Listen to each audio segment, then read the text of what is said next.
Good morning, everybody, and welcome to another episode of Hot Shots TV. I'm Scott Briard, and a wonderful episode this morning. On the phone with me, Helen, can you hear me?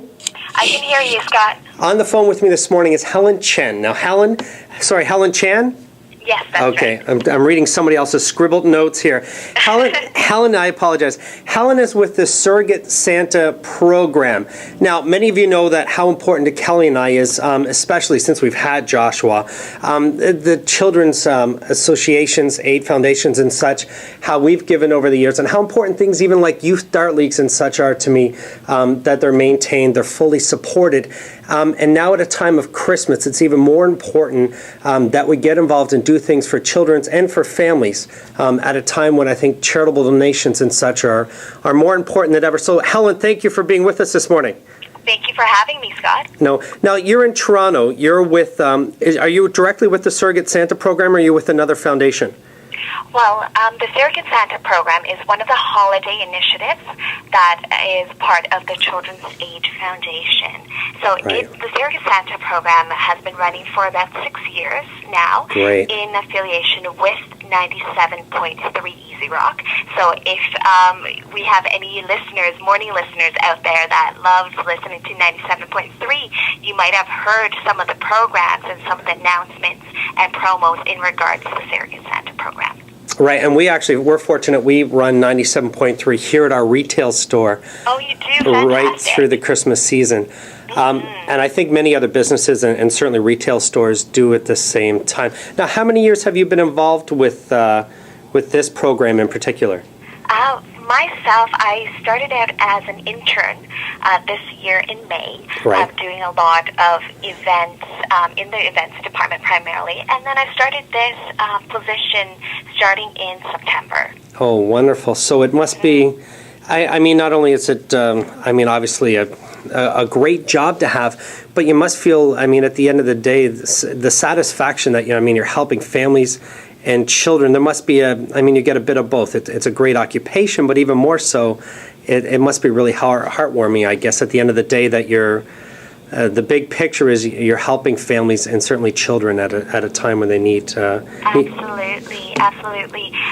In terms of our successes, we've helped last year over 3,500 children and families in need in the GTA area, and that has grown significantly compared to the year before, where we helped about 2,000 children and family. So it is definitely a heartwarming and very worthwhile cause, even though I don't really have direct contact with some of these families as they're receiving the gifts. But from all those stories that I hear from social workers, how these families that don't have a lot of times just the basic needs like bed, heater, a lot of things that we take for granted that they don't have, they just break into tears when they see these gifts. It is something that can definitely lift their spirits, and especially during this time, they need it more than ever. Fantastic. Well, let me bring our viewers up to date here on this program. It's within the Greater Toronto Area, and I'm quite certain there's programs similar in other large municipalities and such, and I'm sure right across the U.S. But here in Toronto, the Surrogate Santa program allows, and Helen, stop me at any time if I'm incorrect at all on this. Okay. We were introduced to this from a fantastic family friend of my in-laws, the Walkers. Friends of theirs annually get together with other neighbors and friends themselves. They go out and they purchase the entire meal and presents, and through the Surrogate Santa program, I believe they're given family lists, I assume just first names, age of the children, and maybe Santa lists, I guess, for the kids. That's correct. And they actually spend the time becoming surrogate Santas, where they provide the meal, they provide the toys. I don't believe they actually interact with the family. No interaction with the family because of private and confidentiality agreements. Obviously, but they have a chance to provide the meals, the toys, presents, etc. to, I guess, social workers that must take it on directly to the homes, correct? That's right. Right. And it must be... I guess for those that are able to do this, not everybody can, but I guess after I've done the research and for what we're doing ourselves with you, it's only a cost of $250, and that provides a complete meal and presents for the entire family, correct? Absolutely. Yeah, and Absolutely. $250 would be enough for a family of four to purchase a food voucher. And with these food vouchers, you can purchase them here at the foundation.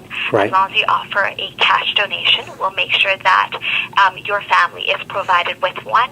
And that leaves probably about $150 for any gifts for the family.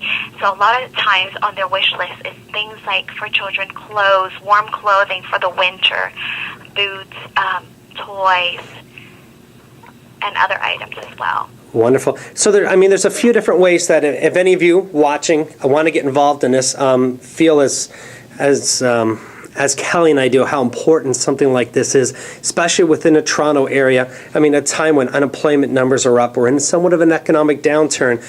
There's more families needing this now than ever. But there are a few different ways to get involved. Families can either donate online, correct, Helen? That's right. So basically, when you visit the Children's Aid Foundation website, yes, which is at www.cafdn.org, okay, on the left-hand side, there would be ways to donate, and you can directly donate to the Surrogate Santa program and help these families. Wonderful. That'll be one of the methods.